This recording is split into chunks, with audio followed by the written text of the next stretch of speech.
Hello student, দর্শন শিক্ষা academy Baruipur YouTube channel. আজকের আমি Swami Vivekananda merit cum scholarship বিষয় নিয়ে আলোচনা করব। এই বিষয়টি আলোচনা করার আগে বলবো যে প্রত্যেকটি ছাত্রছাত্রী তোমরা প্রথম থেকে শেষ পর্যন্ত দেখবে, কেউ স্কিপ করবে না, তাহলে কিন্তু তোমরা প্রত্যেকে পুঙ্খানুপুঙ্খভাবে বুঝতে পারবে। আর আমার চ্যানেলে যে সমস্ত ছাত্রছাত্রী নতুন, প্রত্যেককে বলবো যে তোমরা সাবস্ক্রাইব করে রাখো, এরকম নতুন নতুন ভিডিও প্রত্যেকটা মুহূর্তে তোমার কাছে পৌঁছে যাবে। এই যে স্বামী বিবেকানন্দ যে স্কলারশিপ, এই স্কলারশিপ পশ্চিমবঙ্গের সব থেকে বড় সরকারি স্কলারশিপ। এই স্কলারশিপটি আবেদন করার ক্ষেত্রে তোমাদের প্রশ্ন হলো যে স্যার কি কি ডকুমেন্টস প্রয়োজন, বা কি এলিজিবিলিটি আছে, বা কবে থেকে এই স্কলারশিপ শুরু হবে। এই নানা প্রশ্ন নিয়ে আজকের এই ভিডিওটি গুরুত্বপূর্ণ হতে চলেছে। আর এই ভিডিওটি দেখার আগে প্রত্যেককে বলবো যে তোমরা বন্ধুদের মধ্যে বেশি বেশি করে শেয়ার করে দেবে। তাহলে আমি বিষয়ে আসছি। দেখো, এই স্কলারশিপটি আবেদন করার ক্ষেত্রে অবশ্যই করে প্রত্যেক ছাত্রছাত্রীর পশ্চিমবঙ্গের বাসিন্দা হতে হবে, বা পশ্চিমবঙ্গের কোনো স্কুল বা প্রতিষ্ঠানে তোমাকে ভর্তি হতে হবে, তবে কিন্তু তুমি এই স্কলারশিপটি পাওয়ার যোগ্য, নয়তো কিন্তু এই স্কলারশিপটি তুমি পাবে না। এই স্কলারশিপটি স্কুল লেভেল থেকে কলেজ লেভেল বা পোস্ট গ্রাজুয়েট বা পিজি কোর্স পর্যন্ত এই স্কলারশিপটি পাওয়া যায়। এই স্কলারশিপটি প্রত্যেকটি ছাত্রছাত্রী আবেদন করতে পারবে। এসসি, এসটি, ওবিসি, জেনারেল প্রত্যেকে আবেদন করতে পারবে। এবারে প্রশ্ন হলো যে স্যার প্রত্যেকে আবেদন করতে পারবে, ঠিক কথা, তাহলে আমাদের কত পার্সেন্টেজ থাকতে হবে? Swami Vivekananda merit cum scholarship আবেদন করতে গেলে প্রত্যেককে 60% উপরে কিন্তু নম্বর থাকতে হবে। এই নিচে নম্বর থাকলে কিন্তু তুমি এই স্কলারশিপের জন্য আবেদনযোগ্য নয়। 60% প্লাস নাম্বার কিন্তু থাকতে হবে, তবে এই স্কলারশিপটির জন্য তুমি আবেদন করতে পারবে। আবেদন করার ক্ষেত্রে কি সিস্টেম আছে বা কি ক্রাইটেরিয়া আছে আমি ধাপে ধাপে প্রত্যেকটি বিষয় স্বচ্ছভাবে বলে দিচ্ছি, তোমরা বুঝে নেবে, তাহলে সেক্ষেত্রে আর তোমাদের কোনো সমস্যা হবে না। প্রথম যে বিষয়টি বলবো, যে যে ডকুমেন্টস তোমাদের প্রয়োজন, যেটা হচ্ছে তোমার মাধ্যমিকের মার্কশিট। এই মাধ্যমিকের মার্কশিট তুমি যখন স্ক্যান করবে, অবশ্যই করে প্রত্যেকের কিন্তু উভয় পিঠ কিন্তু স্ক্যান করতে হবে। কেউ একটি স্পিড মানে একদিক কিন্তু তোমরা স্ক্যান করবে না, উভয় দিক কিন্তু স্ক্যান করবে।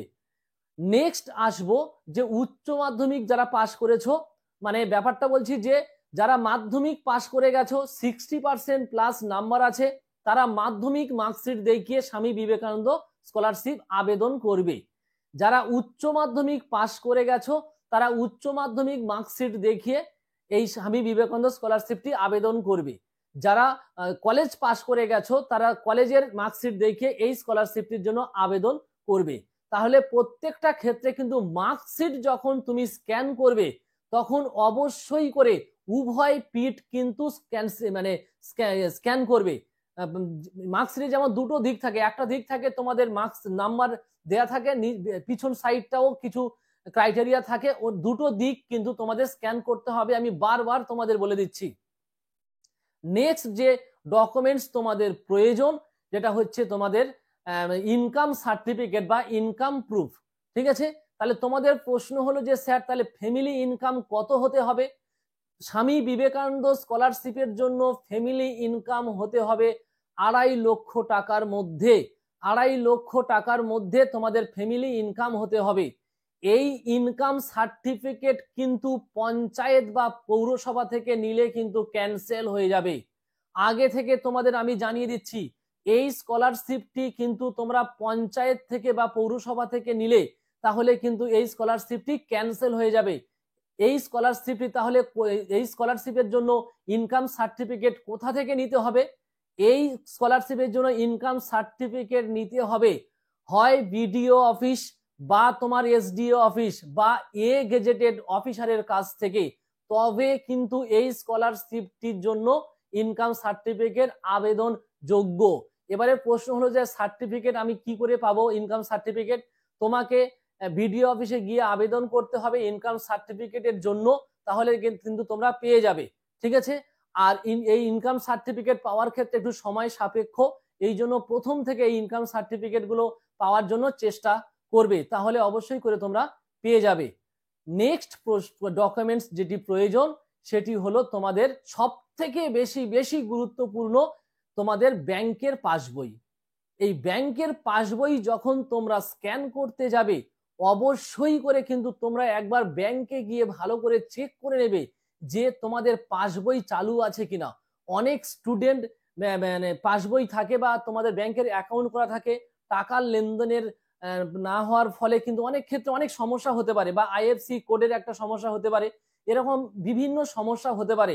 এই সমস্যার কারণে কিন্তু অনেক ছেলেমেয়ের অনেক ক্ষেত্রে কিন্তু টাকা আসার ক্ষেত্রে অনেক সমস্যার সৃষ্টি হয়। এই জন্য প্রত্যেক ছাত্রছাত্রীকে আমার তরফ থেকে জানিয়ে রাখবো, অবশ্যই করে তোমরা প্রত্যেকে কিন্তু মানে আগে ব্যাংক থেকে তোমরা অ্যাকাউন্ট চেক করে নিয়ে তারপরে এসে তোমরা কিন্তু ফর্ম ফিল আপ করবে, সেক্ষেত্রে তোমাদের ভালো মানে পজিশন দাঁড়াবে বা আর কোনো তোমার মানে সমস্যা হবে না। নেক্সট যে ডকুমেন্টস প্রয়োজন, আধার কার্ড।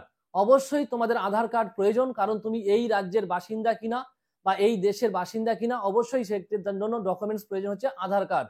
নেক্সট প্রয়োজন হচ্ছে তোমাদের সিগনেচার ফটোকপি। ঠিক আছে, আচ্ছা নেক্সট যেটা প্রয়োজন, অবশ্যই করে যে কলেজের হোক বা স্কুলের হোক, যে ইনস্টিটিউশনে তুমি ভর্তি হয়েছো বা যে প্রতিষ্ঠানে তুমি ভর্তি হয়েছো, সেই রানিং ইয়ারের রিসিভ, যে ধরো সাপোজ মনে করো তুমি মাধ্যমিক পাস করলে, তাহলে তুমি 11-এ ভর্তি হয়েছো, তাহলে 11-এ ভর্তি হওয়ার সেই স্কুলের রিসিভ, তুমি দেখা যাচ্ছে উচ্চ মাধ্যমিক পাস করলে, তাহলে কলেজে ভর্তি হলে কলেজে ভর্তি হওয়ার পরে সেই কলেজের একটি রিসিপ্ট লাগবে। ঠিক আছে, রিসিপ্ট বলতে বোঝাচ্ছে যে তোমার একটা ডকুমেন্টস লাগবে যে তুমি সেই প্রতিষ্ঠানে ভর্তি হয়েছো, এরকম প্রুফ একটা কিন্তু স্ক্যান করতে হবে। যে যারা পোস্ট গ্রাজুয়েট স্টুডেন্ট তারা আবেদন করতে গেলে তাদের কত পার্সেন্ট নম্বরটা প্রয়োজন, তোমাদের প্রয়োজন হচ্ছে 53%। যেমন উচ্চ মাধ্যমিক বা মাধ্যমিক বা গ্রাজুয়েশনের প্রত্যেকটা ইয়ারে তো যেমন 60% প্রয়োজন, কিন্তু গ্রাজুয়েশন কমপ্লিট করার পরে যখন পিজি কোর্সে গিয়ে যখন তুমি স্বামী বিবেকানন্দ অ্যাপ্লাই করতে যাবে, তখন তোমার 53% নম্বর থাকলে কিন্তু তুমি স্বামী বিবেকানন্দের জন্য অ্যাপ্লাই করতে পারবে। ঠিক আছে, আর এক্ষেত্রে প্রত্যেক ছাত্রছাত্রী যারা আর্টসের উপরে আছে তাদের কিন্তু 12,000 টাকা দেওয়া হবে। আর যে সমস্ত ছাত্রছাত্রী সায়েন্স নিয়ে পড়ছে, যেমন দেখা যাচ্ছে উচ্চ মাধ্যমিক বা মাধ্যমিক পাশ করেছে, 11-এ ভর্তি হয়েছে, তাহলে তার জন্য হচ্ছে 12,000 টাকা যদি আর্টস কোর্স পড়ে, আর সায়েন্স কোর্সের জন্য দেওয়া হবে 18,000 টাকা। এই হচ্ছে তোমাদের অ্যামাউন্টের ব্যাপার।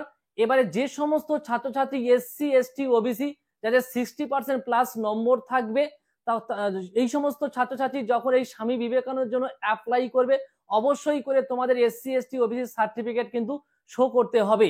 ঠিক আছে, তাহলে আমি সমস্ত বিষয় সম্পর্কে তোমাদের বলে দিলাম। ছাত্রছাত্রী তোমরা রেনুয়াল করবে, রেনুয়ালের নিয়মটা কি?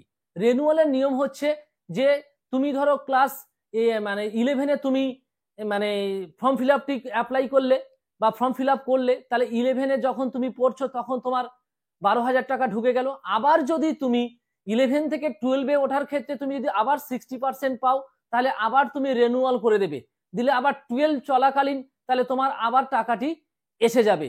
কিন্তু এই 11-12 কোর্সের জন্য তোমার একটা অ্যাপ্লিকেশন হলো, আবার যখন তুমি গ্রাজুয়েশন কোর্সে ভর্তি হবে বা কলেজ লেভেলে ভর্তি হবে, তাহলে তোমার উচ্চ মাধ্যমিক পাশের পরে তোমার আবার অ্যাপ্লিকেশন নতুন ভাবে করতে হবে। ও ক্ষেত্রে কিন্তু তোমার রেনুয়াল চলবে না। রেনুয়াল কখন হবে? যখন তুমি উচ্চ মাধ্যমিক পাশ করে গেলে, উচ্চ মাধ্যমিক পাশ করার পরে তুমি ফ্রেশ ভাবে তুমি মানে কলেজ রিসিপ্ট দেখিয়ে তুমি অ্যাপ্লিকেশন করলে, এক্ষেত্রে এবারে তোমার প্রত্যেকটা দুটো করে সেমিস্টার মিলিয়ে একটা করে ইয়ার, দুটো করে সেমিস্টার মিলিয়ে যদি তোমার 60% নম্বর হয়, তাহলে সেক্ষেত্রে তুমি রেনুয়াল করবে। তাহলে ফার্স্ট সেমিস্টার সেকেন্ড সেমিস্টার মিলিয়ে একটা রেনুয়াল হবে, আবার থার্ড সেমিস্টার ফোর্থ সেমিস্টার মিলিয়ে একটা রেনুয়াল হবে, আবার ফিফথ সেমিস্টার সিক্স সেমিস্টার মিলিয়ে একটা রেনুয়াল হবে। ঠিক আছে, কিন্তু যখন তোমার কলেজ কমপ্লিট হয়ে যাবে, ঠিক আছে, কলেজ কমপ্লিট হয়ে যাওয়ার পরে যখন তুমি মাস্টার ডিগ্রিতে ভর্তি হবে বা পিজি কোর্সে ভর্তি হবে, সেক্ষেত্রে কিন্তু তোমার আবার নতুন ভাবে কিন্তু অ্যাপ্লিকেশন করতে হবে। আবার যদি তুমি ফার্স্ট সেমিস্টার বা সেকেন্ড সেমিস্টার মিলিয়ে যদি তোমার 60% পায়, তাহলে তারপরে গিয়ে তুমি আবার রেনুয়াল করতে হবে। সিস্টেমটা হচ্ছে এইভাবেই, একটা করে কোর্সের জন্য তোমার একবার করে ফ্রেশ অ্যাপ্লাই করতে হবে। সেই কোর্স যত বছরের, সেই তত বছরই তোমার রেনুয়াল করতে হবে। এই রেনুয়াল করতে গেলে তোমার রানিং ইয়ারের মার্কশিট এবং তুমি যে কোর্স থেকে আরেকটা যে ক্লাস থেকে আরেকটা ক্লাসে উঠে গেছো সেই ক্লাসে রিসিভড, ধরো মনে করো তুমি ক্লাস 11-এ ভর্তি হয়ে তুমি অ্যাপ্লিকেশন করেছো, এবার যখন তুমি ক্লাস 11-এ পরীক্ষা দিয়ে দিয়ে তোমার 60% নম্বর হয়ে গেল, তাহলে ক্লাস 12-এ যখন উঠবে তাহলে 12-এর হচ্ছে তোমার ক্লাস 11-এর মার্কশিট লাগবে এবং ক্লাস 12-এ যে উঠেছো তার রিসিপ্ট লাগবে। এই দুটো কপি নিয়ে তুমি রেনুয়াল করলে তোমার কিন্তু কমপ্লিট হয়ে যাবে। এই হচ্ছে রেনুয়ালের সিস্টেম বা বিষয়। এই স্কলারশিপটি অর্থাৎ স্বামী বিবেকানন্দ স্কলারশিপটি কবে আবেদন শুরু হবে, কত তারিখ লাস্ট ডেট, এই বিষয়ে তোমাদের প্রশ্ন আছে।